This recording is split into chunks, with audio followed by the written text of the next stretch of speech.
We're back at Mosport for the conclusion of the Rothmans Great American Truck Race, which is part of a 3-day program for the Rothmans weekend. Here are the standings, and at the head of the pack is a great fight for the lead between Dick Murtaugh from Central Square, New York in the red number 33 truck, and Charlie Baker from Hanover, Pennsylvania in the blue number 39.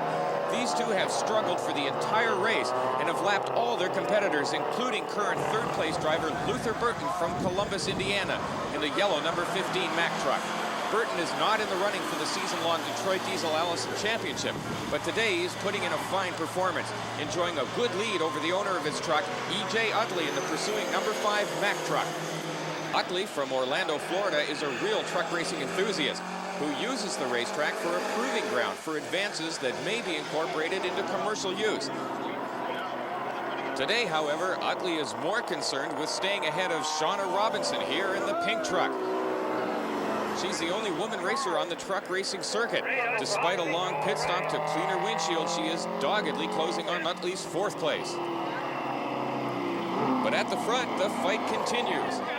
If closeness is the essence of racing, truck racing is the tops, as I'm sure the watching crowd will agree.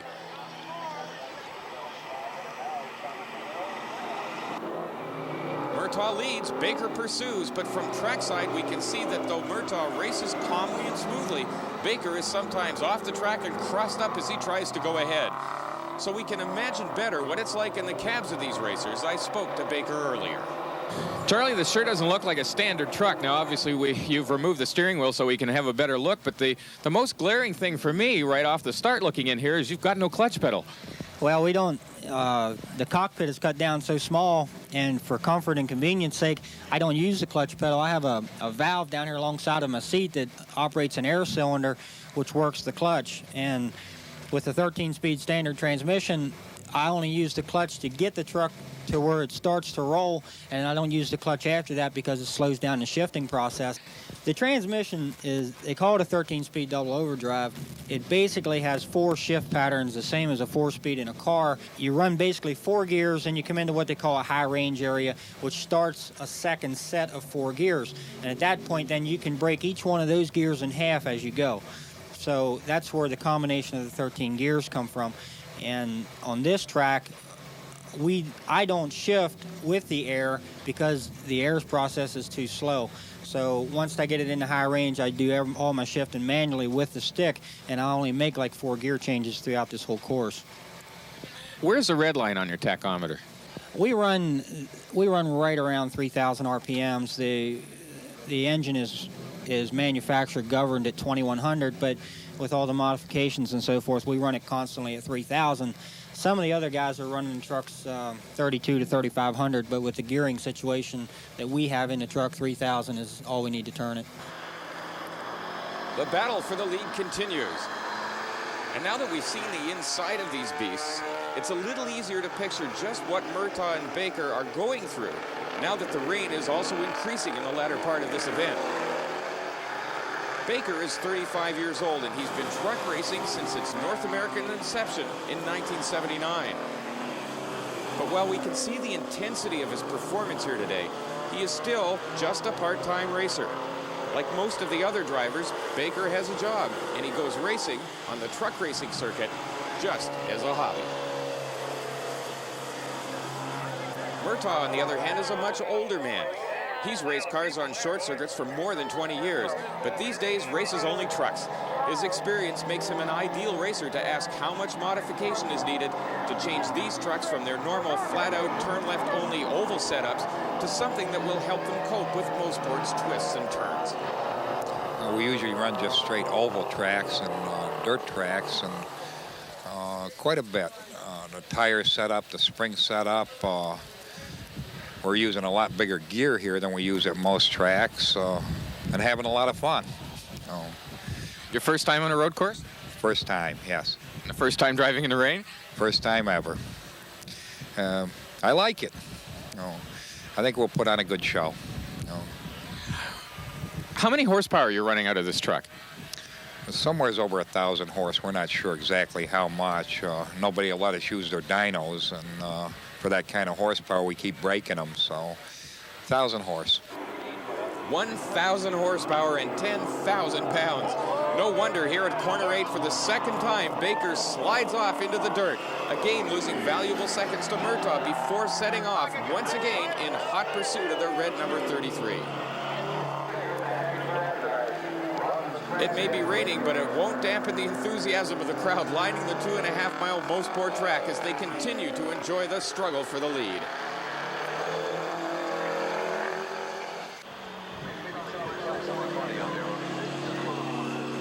Baker is still pushing hard in pursuit of the leader. Murtaugh's steadier style is keeping him ahead of the blue number 39. But for the second time, Baker begins to eat into the gap, separating him from the leader.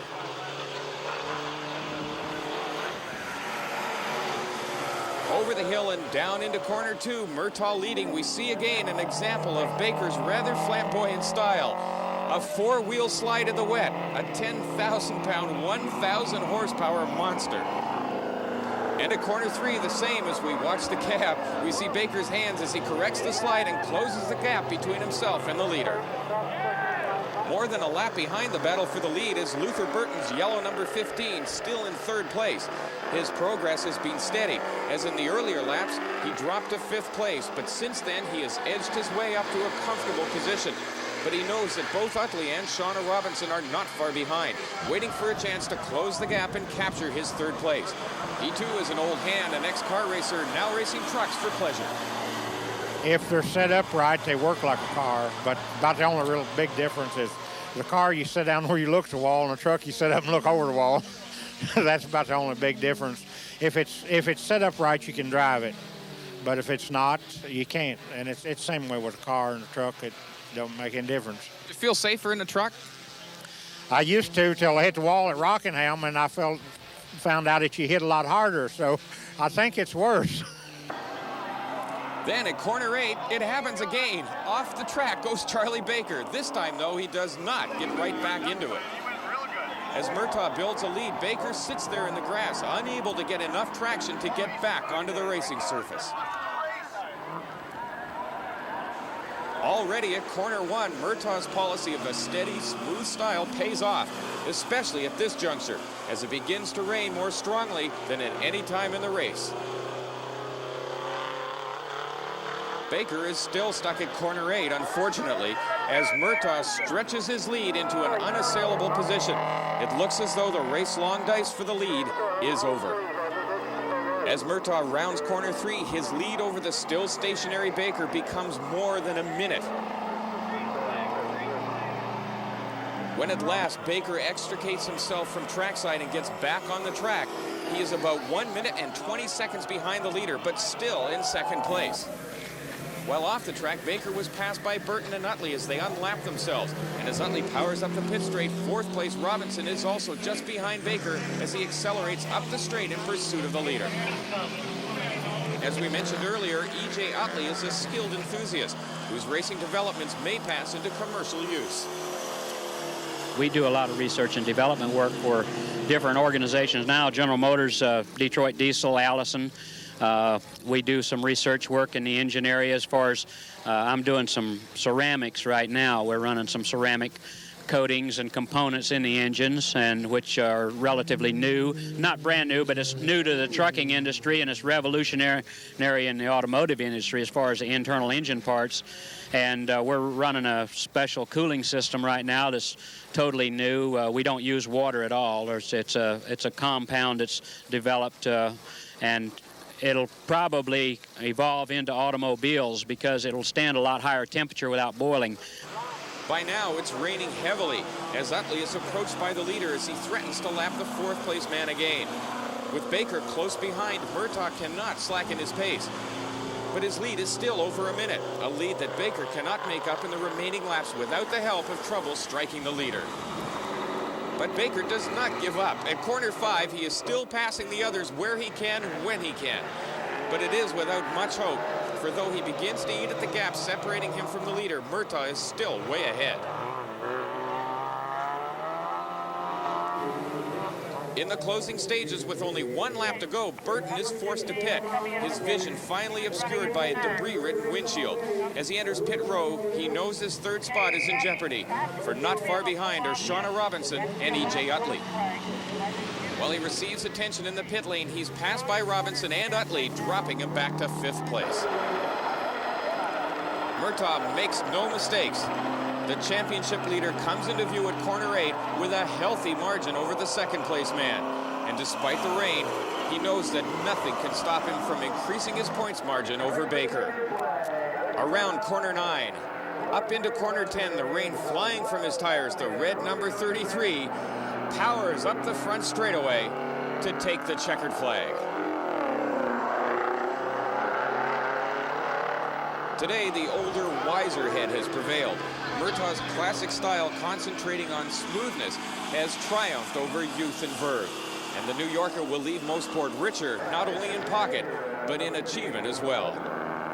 Some 50 seconds later, the blue number 39 comes into view. While Baker has not today won the race, he certainly hasn't been defeated. No one present at Mosport will ever forget the sight of Baker's truck and its wild 4-wheel slides, or forget the determination which kept him in the fight despite 2 trips onto the grass. Here are the final results, and the winner, Dick Murtaugh. Congratulations, Dick. Was it as messy as it looked? I think it was worse than it looked. I've never done anything like that before. But we had to beat these young kids. They think we're too old, and we're not. Could you see anything? Looking at your windshield now, I don't know how you saw where you were going. Guessing most of the time. And that Allison automatic in there and that Detroit motor, and it just does a job. The automatic really helped me in the rain. Was it hard work nonetheless? I'm about wore out, I think. Yeah. But I got a sign in the back of the truck that sort of tells the story. Congratulations. Thank you. Charlie, pretty sloppy, but you're probably one of the only guys who could see where he was going. Well, I spent enough time over there in the mud. You know, I spent more time in the mud than I spent on the racetrack, and over there, and I guess it's turn 8. And one time I got hung up over there and got stuck and couldn't get out, and then the truck wouldn't start, and I was just having a rough time all day long, and the track was so slippery at spots, and we were doing pretty good at the beginning of the race, and then going up the big hill over there on the Mario Andretti straight, Dick was getting a lot better traction than I was, and he ate me up there, I guess, twice, and then I got him back out here on the front stretch, and he got me again on the back stretch, and I went into that turn 8 up there just a little too hard chasing after him, and kept trying to do it lap after lap, which you'd think I'd have learned after the first time, but I didn't. Judging by the smile, you enjoyed it, though. Oh, I had a good time, yeah, I really did. Hi. Hi. Finally. Shauna, you had to pit a couple of times. You couldn't see where you were going. Was it hard slogging? Yeah, that was what was bad about it. I could have probably done a little better, but I got out there, couldn't see anything at all, so I had to come in. So we had to get it cleaned off. And it's a good thing it was over because I was just about ready to come in again. We came here for the Rothman's Great American Truck Race expecting more of a novelty than a motor race. But what we saw was a display of great driving talent and some good competition. For Sports Weekend, I'm Paul Chater at Mosport, Ontario.